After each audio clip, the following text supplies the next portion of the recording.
Bruce says, "I've been looking for the map that leads me home." That map he knows, and the reason he's here tonight, that map is the map of the Commonwealth of Pennsylvania. He's helping us get there.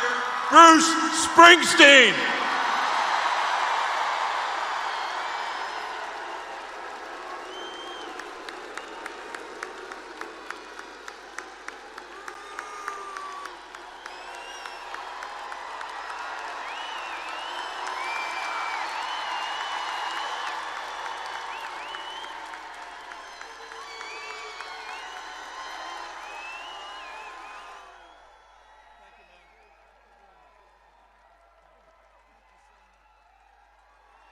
Thank you, Senator Casey. Hello, Philadelphia. All right.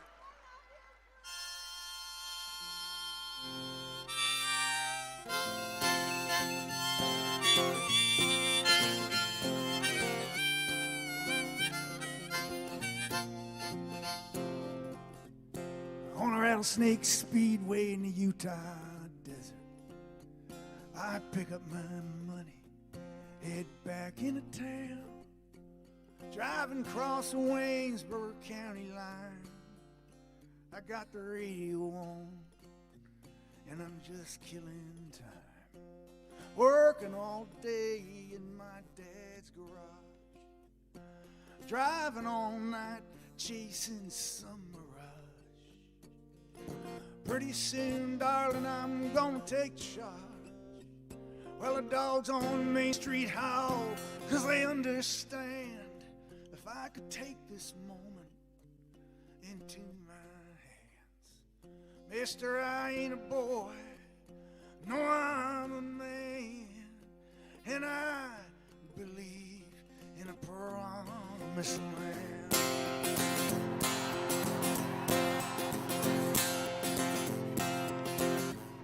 I've done my best now to live the right way. I get up every morning and go to work each day, but your eyes go blind and your blood runs cold. Sometimes I feel so weak, I just want to explode and tear this whole town apart. Take a knife and cut this pain from my heart. Find somebody itching for something to start. Well, the dogs on Main Street howl, 'cause they understand.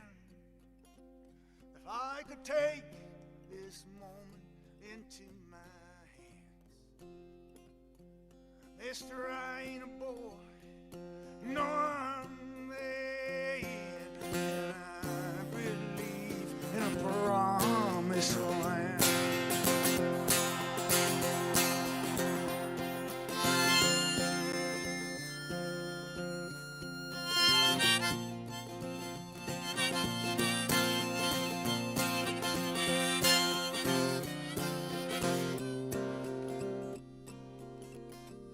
Now there's a dark cloud rising from the desert floor.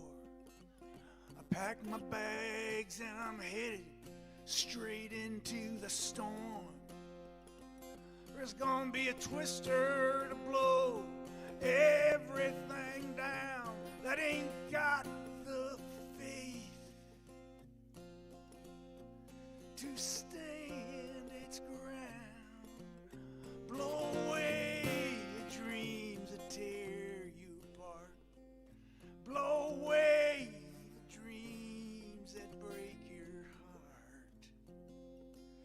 Blow away the lies that leave you nothing but lost and broken hearts.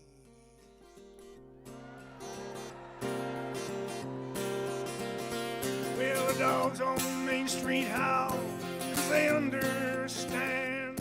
If I could take this moment into my hands, mister, I ain't a boy, no, I'm a man, and I believe in a promised land, and I believe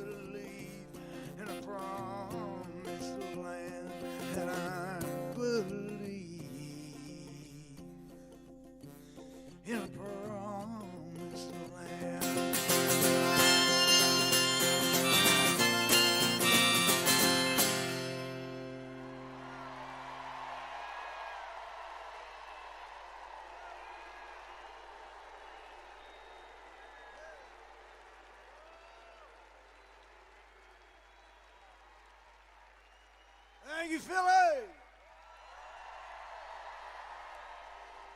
I'm Bruce Springsteen, and I'm here today to support Kamala Harris and Tim Walz, and to oppose Donald Trump and J.D. Vance. Here's why.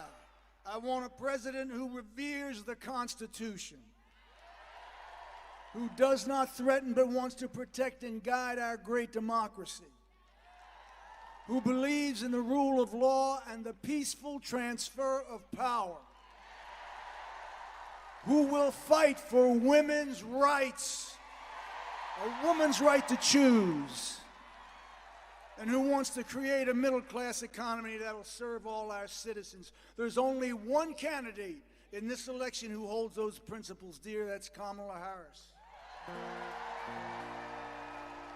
She is running to be the 47th President of the United States. Donald Trump is running to be an American tyrant.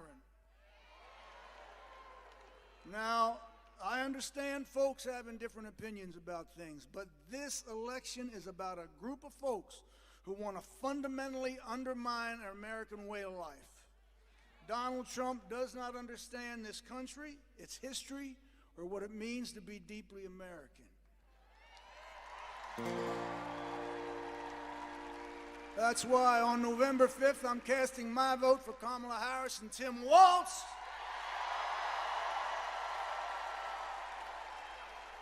And I urge all of you who believe in the American way to join me. Thank you. This is Land of Hope and Dreams.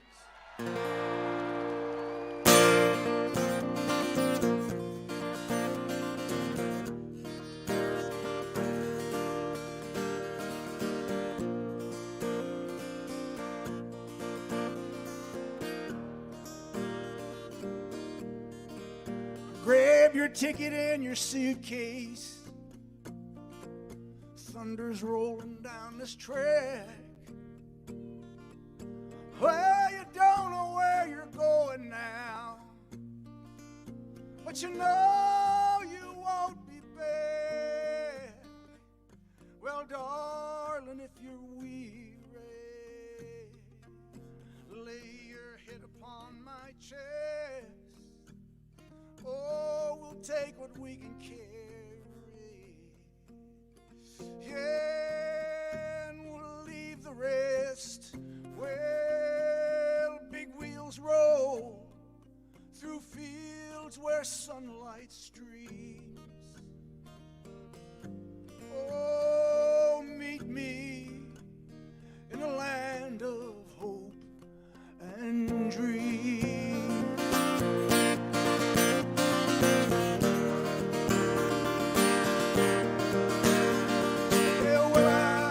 Provide for you, oh, and I'll stand by your side, 'cause you'll need a good companion now, all for this part of the ride.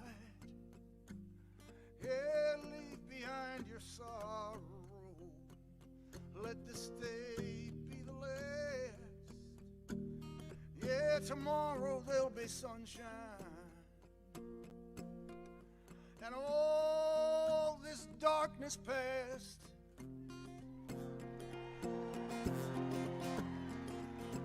Big wheels roll through fields where sunlight streams. Oh, meet me in a land of hope and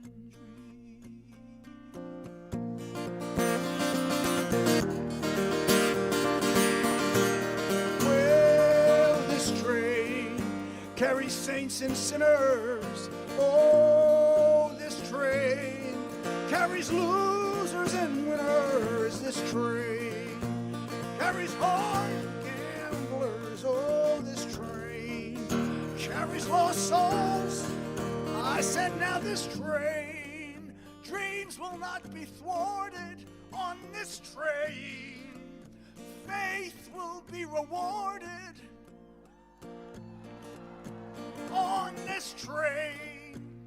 Hear the steel wheels singing on this train. bells of freedom ringing.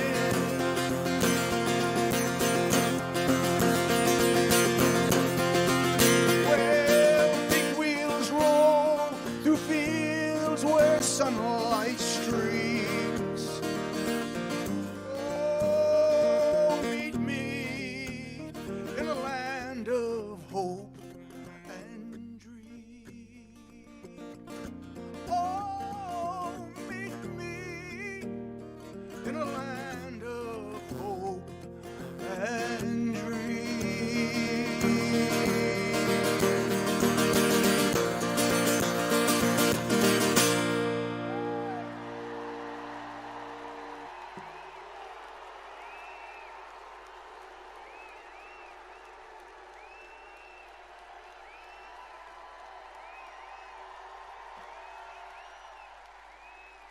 All right. I'm going to do this for my brother John Legend. John does the most beautiful version of this song I have ever heard. So here's a little entertainment for you.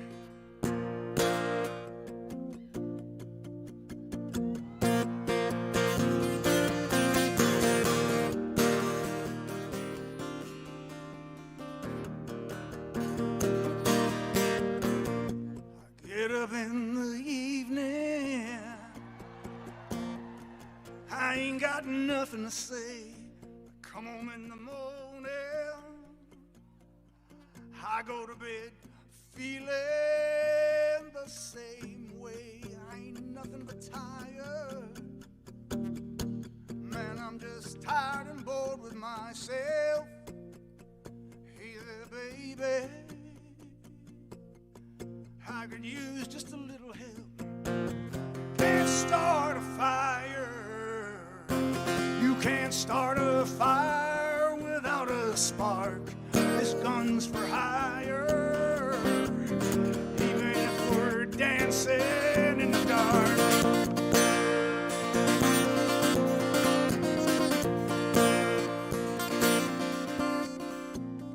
Messages keep getting clearer. Radio's on and I'm moving around the place. Check my look in the mirror. Wanna change my clothes, my hair, my face. Man, I ain't getting nowhere. Oh, just living in a dump like this. There's something happening somewhere. I just know this. Can't start a fire. Can't start a fire without a spark. This gun's for hire.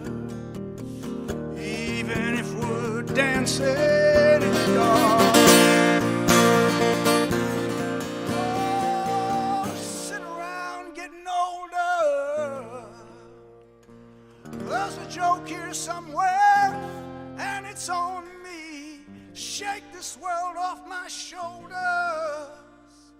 Come on, baby, have a laugh on me. Stay on the streets of this town, and they'll be carving you up all right. Say you gotta stay hungry. Well, I'm just about starving tonight. I'm dying for some action. Sick of sitting around here trying to write this book. I need a love reaction. Come on now, baby, give me just one look. Can't start a fire. Can't start a fire. This comes for hire. Even if we're just dancing in the dark, you can't start a fire. Worrying about your little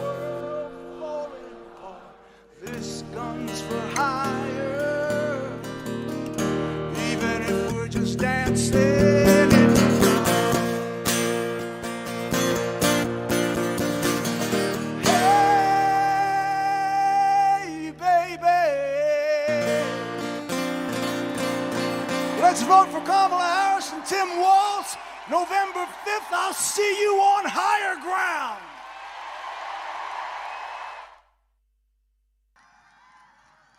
As I am so honored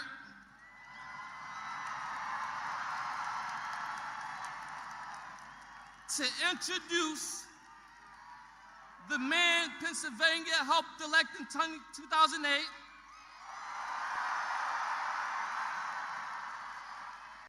who filled this generation with hope. Number 44, President Barack Obama.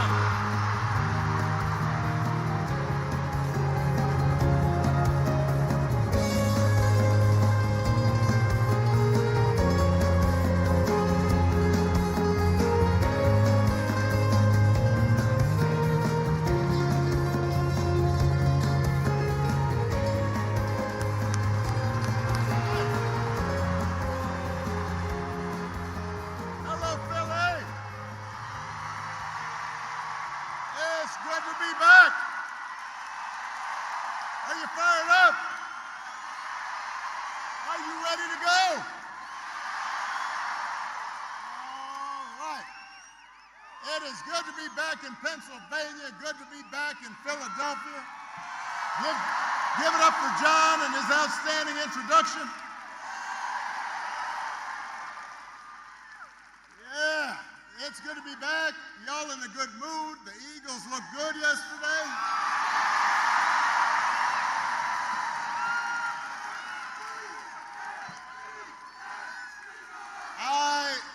Something happened to my Bears we're not going to talk about. And it is good to be back with a couple of great friends. Give it up for John Legend and Bruce Springsteen.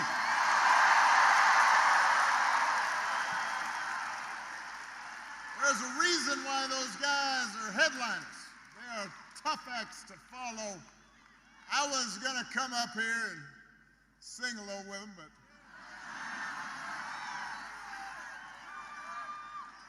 you know, you don't want to do this too often. You know, the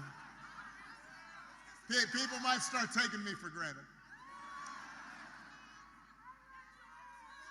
Despite how hard it is to follow them, I'm going to do my best because I am here for a very important reason: to ask you to vote for your next Auditor General, Malcolm Kenyatta.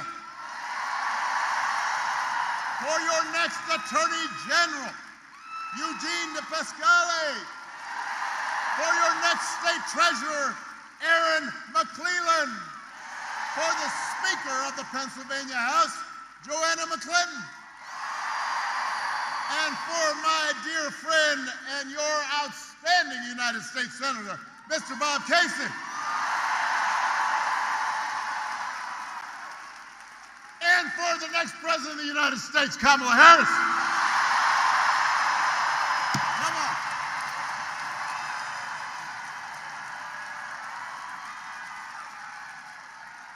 Yeah.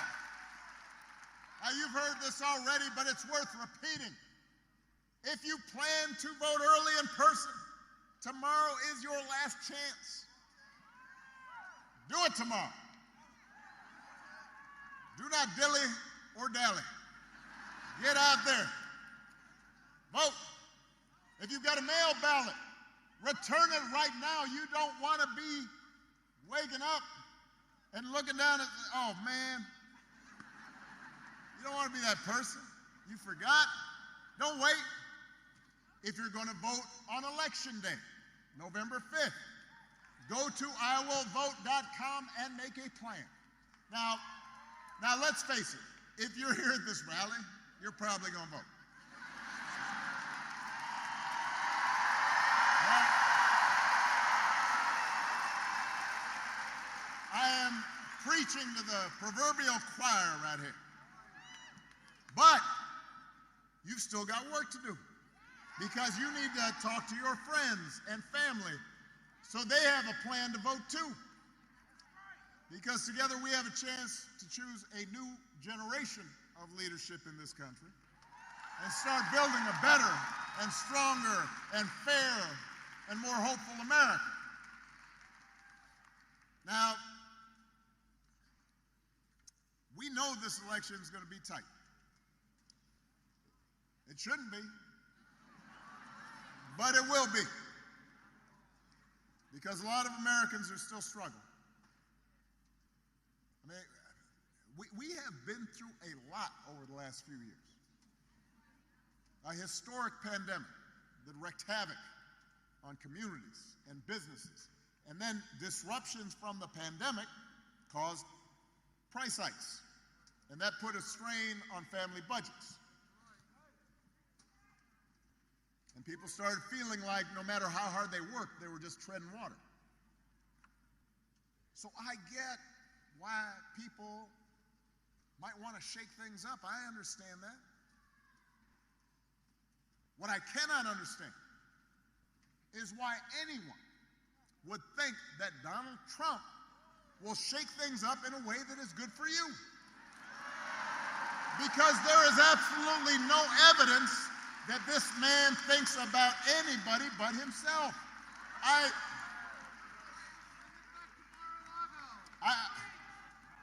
said this before. Here's a man, a 78-year-old billionaire who has not stopped whining about his problems since he rode down that golden escalator 9 years ago. He's still tweeting all times of night, all caps. When he's not complaining, he's trying to sell you stuff. Trying to sell you gold sneakers. Trying to sell you a $100,000 watch. Says it's a Swiss watch. They can't find where in Switzerland it's actually made. But he wants to sell you a Trump Bible. Do not boo, vote. Remember that. I want everybody to understand, nobody can hear your boos, but they can hear your vote.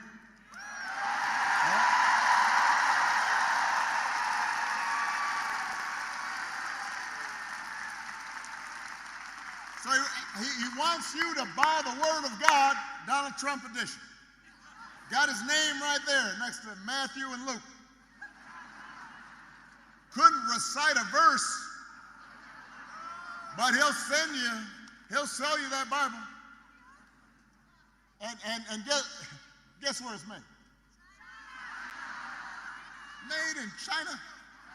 You're Mr. Tough Guy on China, except when you can make a few bucks. You cannot make this stuff up. If it was on Saturday Night Live, everybody would just say, well, no, that's exaggerated. It's not. He's doing it. And the reason he's doing it is because that's what he cares about. His ego, his money, his status. He is not thinking about you. Donald Trump sees power as nothing more than a means to his ends.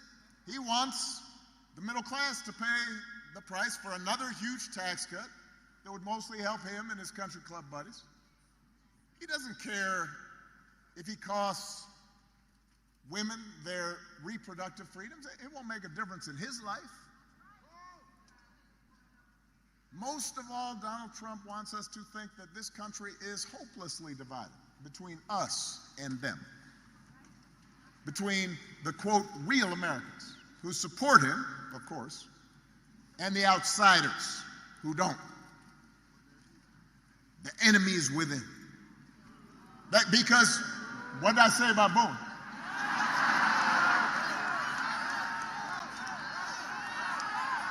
Vote!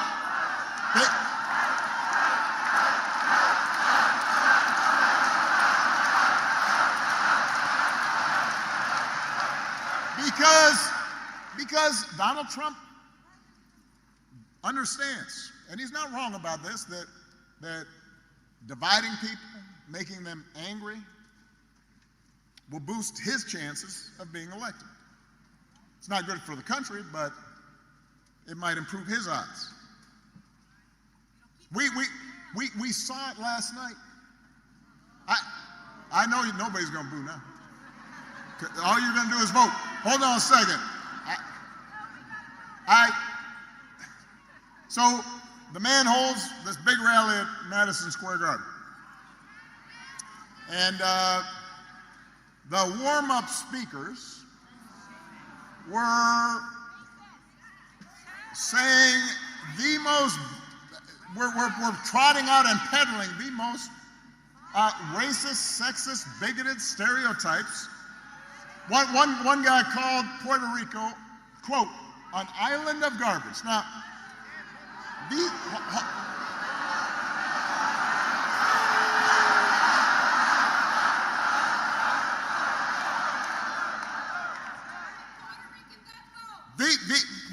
are fellow citizens he's talking about. Here in Philadelphia, they are your neighbors.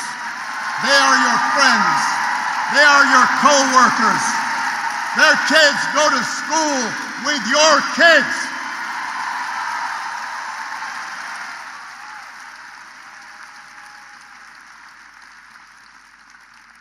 These are Americans. They're people.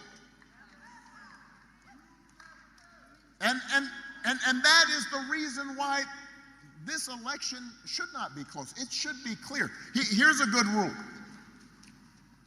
If somebody does not respect you,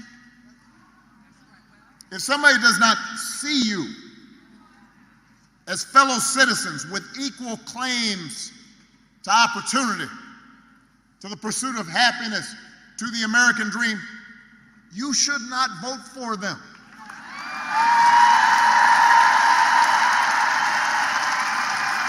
You should not expect them to make your life better.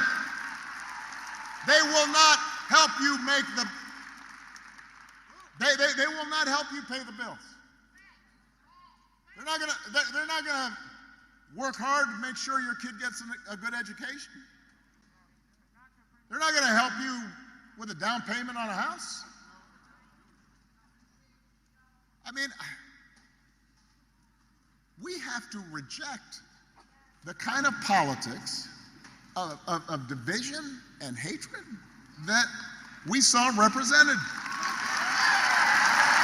America's ready to turn the page. America's ready for a better story. Philadelphia, we are ready for a president, Kamala Harris.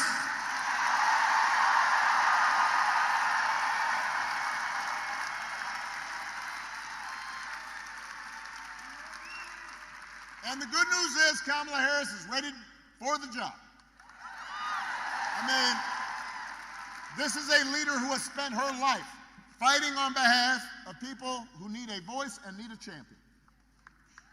Kamala wasn't born into privilege. She was raised in a middle-class family.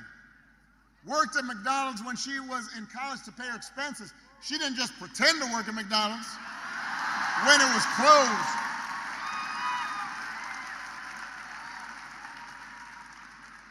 She actually cares what people are going through.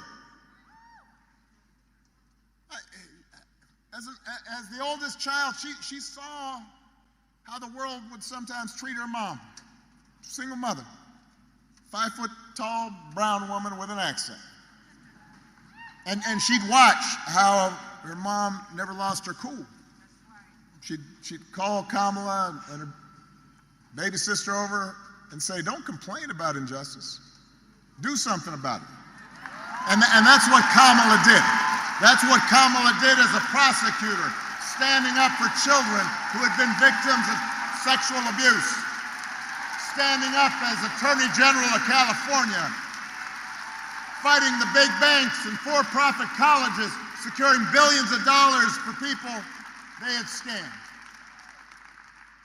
After the home mortgage crisis, Kamala pushed me and my administration hard to make sure that homeowners got a fair settlement. It did not matter that I was a Democrat. It didn't matter that she had knocked on doors for my campaign in Iowa. She was not going to let anything stop her from winning as much relief as possible for families who deserved it. That's who she is.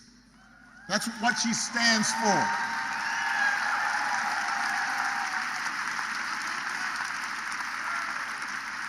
You may not agree with every decision she makes. You didn't agree with every decision I made.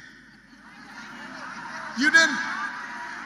But you won't find somebody who you agree with on everything. Here's one thing you have to think about, and that you can count on with Kamala. If you elect Kamala Harris, she will see you. She will hear you. She will have your back every single day. She knows what it's like to struggle and to work hard and to be on the outside looking in. And she'll have an outstanding partner in Governor Tim Walz. I love that dude. I mean, he's a veteran, he's a teacher, he's a coach. He's a marksman, a hunter, been a great governor. I found out a while back, he can even take a vintage truck apart and then put it back together again. Which made me wonder, do you think Donald Trump can do that? For that matter, do you think Donald Trump has ever changed a flat tire in his life? No. If he's got a flat tire, he calls over his chauffeur. Jeeves, change that tire.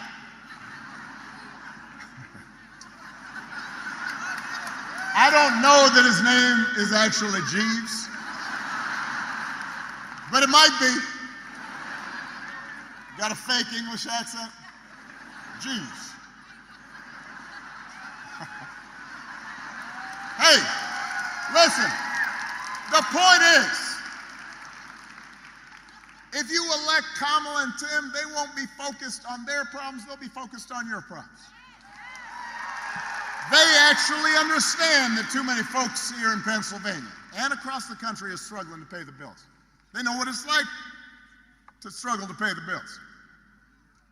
Now, even though wages have been steadily growing, inflation is finally slowing. The price of everything from health care to housing to groceries, it's still too high for a lot of folks. And that hurts. The question is, who's actually going to do something about it? I knew you guys knew the answer, but that was a rhetorical question. But let me expand. So, on the economy, which all the polls show that's people's main concern, Donald Trump's main idea is to give another massive tax cut to billionaires and big corporations. Now, do not boo. No, that's the last time I'm going to say it. I know y'all got it now. Now, I have heard, because I'm talking to folks, and what I understand is some people are saying, well, I remember the economy when he first came in, that was pretty good. Yeah, it was good because it was my economy. Yes. I had spent the previous 8 years. I had spent the previous 8 years cleaning up the mess the Republicans had left me. Financial crisis, Great Recession, the auto industry flat on its back. And after those 8 years, I then handed over 75 straight months of job growth to Donald Trump. And all he did was give a tax cut to people who didn't need it, drove up the deficit in the process. Now he wants to do it all over again. So, all right, so that's on the economy. People have this weird pre-COVID memory as if somehow he did something. He didn't do nothing. The other thing that I hear is, well, Donald Trump sent me a check during the pandemic. Now, I want you to understand this. First of all, Congress sent you a check. Democrats and Republicans, in the midst of a crisis, passed a law so that people could absorb not working during COVID. And, by the way, Joe Biden also sent you a check during the pandemic, just like I gave people financial relief during the Great Recession. The difference is Joe Biden and I didn't put our names on the check because it wasn't about feeding our egos or advancing our politics. It was about helping people out during a tough time. So don't be fooled. I'm serious, because I've heard this a bunch of times. Why I got a check? Don't be fooled into thinking that somehow that was something special. Do not fall for that okie doke. Do not be bamboozled. Don't be hoodwinked. And don't get fooled when he talks about health care either. If you ask Donald Trump, what's his idea to make health care more affordable, he's got one answer, which is, well, we're going to replace Obamacare, Affordable Care Act. He's not actually sure why it should be replaced, except for the fact that I did it. I have space in his head. But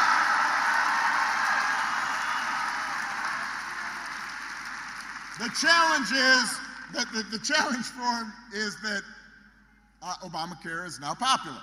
Almost 50 million people have gotten health care because of it that didn't have it before. So, a couple of weeks ago, his running mate on a debate stage had the nerve, had the chutzpah to say Donald Trump's, quote, salvaged the Affordable Care Act. That is not correct. Donald Trump spent his entire presidency trying to tear it down, and he couldn't even do that right. And now, 8 years after he was elected, when asked, well, if you get rid of Obamacare, how would you replace it? He said, well, I have concepts of a plan for how I would replace it. Concepts of a plan. I want you to think about this for a second. Let's say your boss gives you an assignment. Says, I need it by Friday. Friday rolls around. Boss comes. So, you finished that project I asked for? Scratch your head. You say, well, I haven't actually started. But I do have a concept of a plan for how I might do this project you asked me to do. Or you could try it at home. Honey, did you do the dishes? Throw out the trash? No, but I do have a concept of a plan to do the dishes. Right after this game's over. How's that going to go over? If it wouldn't work for you, why should it work for the President of the United States? It shouldn't. Which is why Kamala Harris doesn't have concepts of a plan. She's got actual plans to make your life better. Come on.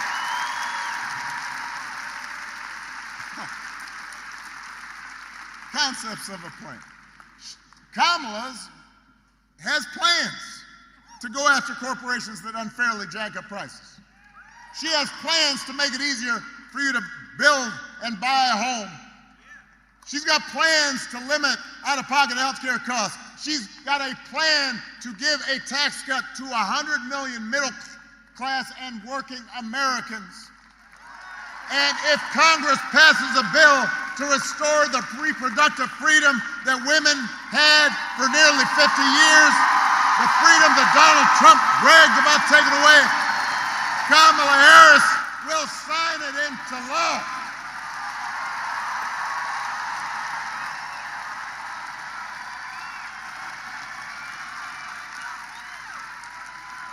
That's who Kamala Harris is.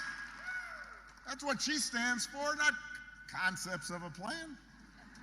Actual plans. Now, if you challenge Trump on his concepts, you say, well, those don't make sense. That's not well thought out.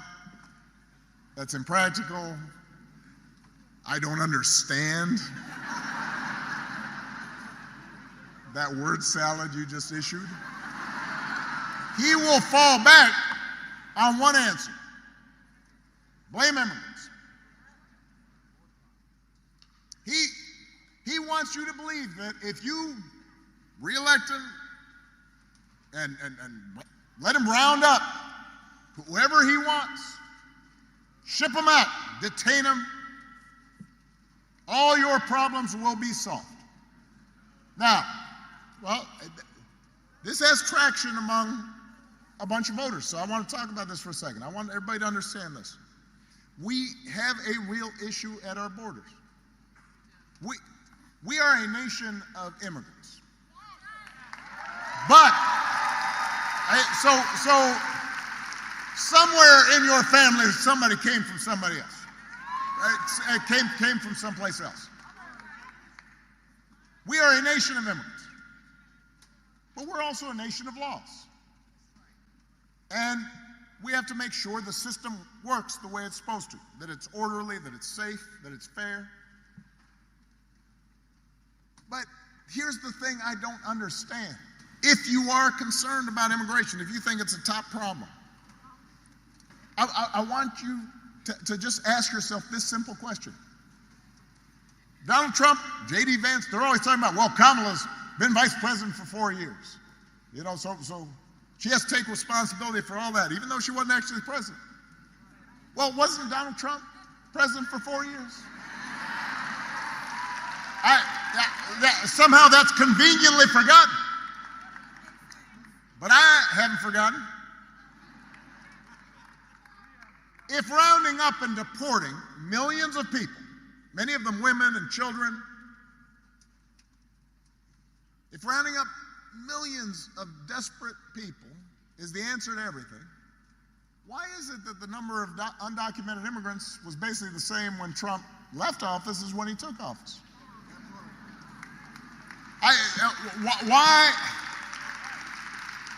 Why didn't he solve this problem when he was in office? Well, I'll tell you why. Because he did not have a real plan. He had concepts of a plan. And it was a mean and ugly plan and an impractical plan.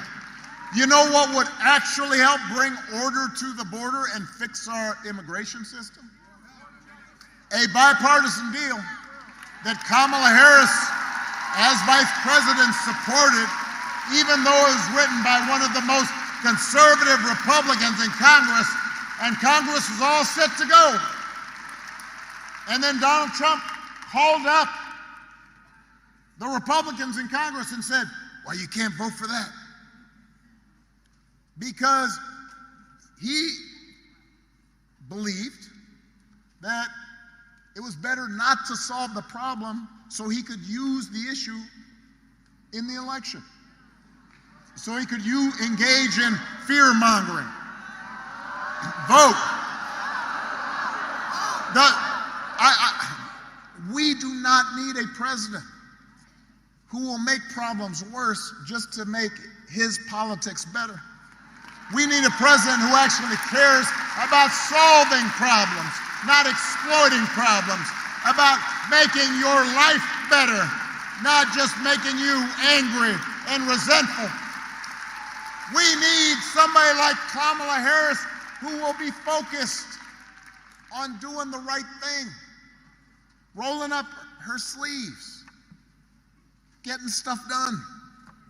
And to help her do it, she's going to need a Senate full of public servants like Bob Casey.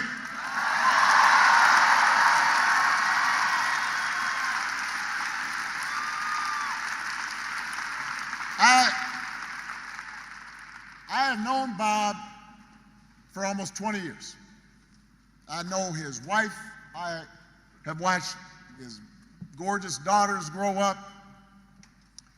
Now he's a grandpa.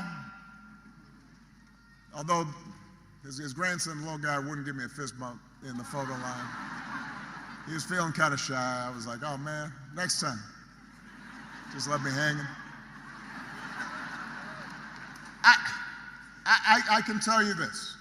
I love this entire family, and I can tell you, there is nobody who is more humble, more honest, more rooted in his community, more dedicated to this great state than Bob Casey. All the guy cares about is doing the job and looking after the people he was elected to serve. And that's the kind of person we need to send back to Washington. We need public servants like that. He's the kind of person who's going to help Kamala get stuff done. Leaders who share our values and will move this country forward. Now, in these closing days, because remember, y'all are the choir here. But we need to reach the unconvinced. And when we talk to people, I think it is super important for us to be respectful and to listen, not just talk, and understand where folks are coming from, and recognize not everybody's going to have the exact same perspective as we do. But one thing that you will hear from a bunch of folks, including maybe some of your friends, family members, co-workers, is they don't believe politics can make a difference in their lives. You know, they just think politics is nasty and it's frustrating, and with so much crazy swirling around. I understand why people would just say, you know what, that's just not for me. It has no impact on me. Doesn't matter who's in charge. And that's why whenever I talk to people who are frustrated or disillusioned or cynical about politics, I don't try to sell them the moon. I'm honest with them. Politics is not going to solve all your problems. It won't. Whoever's in there as president, it's not going to change everything. It's not going to eliminate poverty. No matter how well-meaning a president might be, it's not going to get rid of all racism. You'll still get frustrated with your boss. Your kids, especially if they're teenagers, they'll still act up. People you love may still get sick. Politics is not a cure-all. But your vote matters because government, a president, a senator, they can make your life a little better or a little worse. And that little better adds up. And that little worse adds up too. So when I was president, we didn't solve all the problems with our healthcare system, but 50 million people who got healthcare who didn't have it, their lives were better. You know somebody who has healthcare because of that law.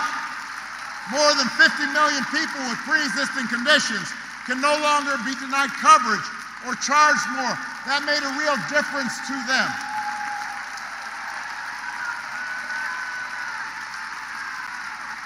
The Biden-Harris administration making insulin, capping it at $35, making prescription drug prices cheaper. That helped somebody. It made their lives a little better. And all that better adds up Now, the reverse is true. And I'm going to give you one more example. When I was president, we put together an entire playbook for how to deal with the pandemic. We had dealt already with H1N1 right at the first year of my term. We dealt with Ebola in my second term. And so we said, you know what? Scientists are telling us that eventually there's going to be a serious airborne pandemic. Let's put together a plan. And we gathered all the experts. We put together a playbook. We had all of our agencies come together. Let's practice the same way we do with natural disasters. If this happens, what are we going to do with schools? What are we going to do with coordinating with public health programs at the state level? How do we accelerate vaccination? We had all this all set up. And so I presented it just like I did those 75 straight months of job growth to Donald Trump. I said, here you go. And apparently that was dumped in the trash. 3 years later, a pandemic hits. Now, I want to be fair about this. No matter who was president, this pandemic was going to be a massive crisis. People were going to get sick. People were going to die. There were going to be businesses shut down, travel restrictions. I mean, this was a once in 100 years pandemic. But if you look at a country like Canada, their per capita death rate was 60% lower than the United States. Now, I want you to do the math. Over 1 million people died during the pandemic here in the United States from COVID. 60% of that number is 600,000 people. That's people's grandparents, parents, co-workers, friends. There are people in this auditorium who were affected by that. Some of those folks would be here if we had had a competent response. Not somebody who was suggesting injecting bleach, but somebody who was actually working in a serious fashion to make things better. So if somebody tells you this election doesn't matter, just remind them, please. It makes a difference when you've got a leader who sees you and cares about you and is serious and honest. It will affect your life. You may not see it right away, but it will. And if that's not enough, then also please remind them that any election is about more than just policies. It's also about values. It's also about character. Some of you know that when I was growing up, I didn't have a father in the house. But I did have people around me. Stepfather, grandparents, teachers, coaches, most of all my mom, who taught me the difference between right and wrong, who showed me what it meant to be honest and to be responsible and to work hard and to treat other people the way I wanted to be treated. And I did not always live up to those values when I was a teenager. I partied a little too much. But over time, I internalized them, and I tried to live up to them. And I suspect most of you grew up the same way. And one of the most disturbing things about this election and about Trump's rise in politics generally is how we seem to have set aside the values that we were taught. I mean, a few weeks ago, we had one of the deadliest hurricanes in American history. And while President Biden and Vice President Harris were in some of the communities that were affected, meeting with local officials, comforting families, Donald Trump and his running mate were out there circulating stories about how the Biden administration was withholding aid and giving it to undocumented immigrants and not giving it to Republican counties. Even Republicans on the ground said it was a bald-faced lie. And my question is, when did that become okay? No matter where you stand on the issues, Why would you go along with that? If your co-workers acted like that, they would not be your co-workers for very long. If you had a family member who acted like that, you would still love them, but you would not trust or put them in charge of anything. And yet, time and again, when Donald Trump lies or cheats or shows utter disregard for our Constitution, when he calls service members who died in battle losers and suckers, when he calls fellow citizens vermin, people make excuses for it. And I see it. I mean, look, if you're a Christian and you care deeply about the abortion issue, I understand that, but does that mean you'll support somebody who seems to violate pretty much every precept of the Ten Commandments? If you are a service member and you're somewhat conservative and you're used to voting Republican, I can understand it, but somebody who genuinely does not believe in duty and honor and does not understand why anybody would sacrifice themselves on behalf of their country, why would you do that? If you're a Muslim American and you're upset about what's happening in the Middle East, why would you put your faith in somebody who passed a Muslim ban and repeatedly suggested that somehow you weren't part of our American community?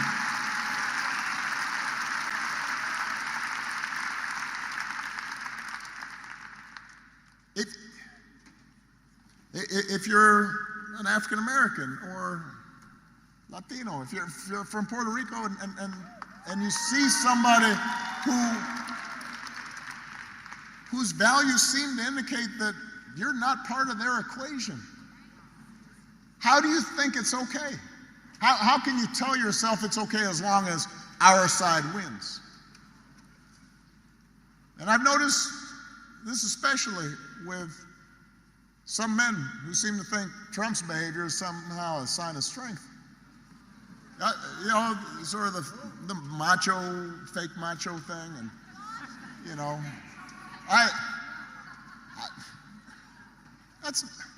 I'm here to tell you that's not what real strength is. It never has been. Real strength's about working hard. Real strength's about taking responsibility. Real strength is about telling the truth even when it's inconvenient. Real strength is about being confident enough to treat everybody with dignity and respect. Real strength is about helping people who need it and standing up for those who can't always stand up for themselves. That is what we should want in our daughters and our sons, and that is what I want to see in the next president of the United States of America.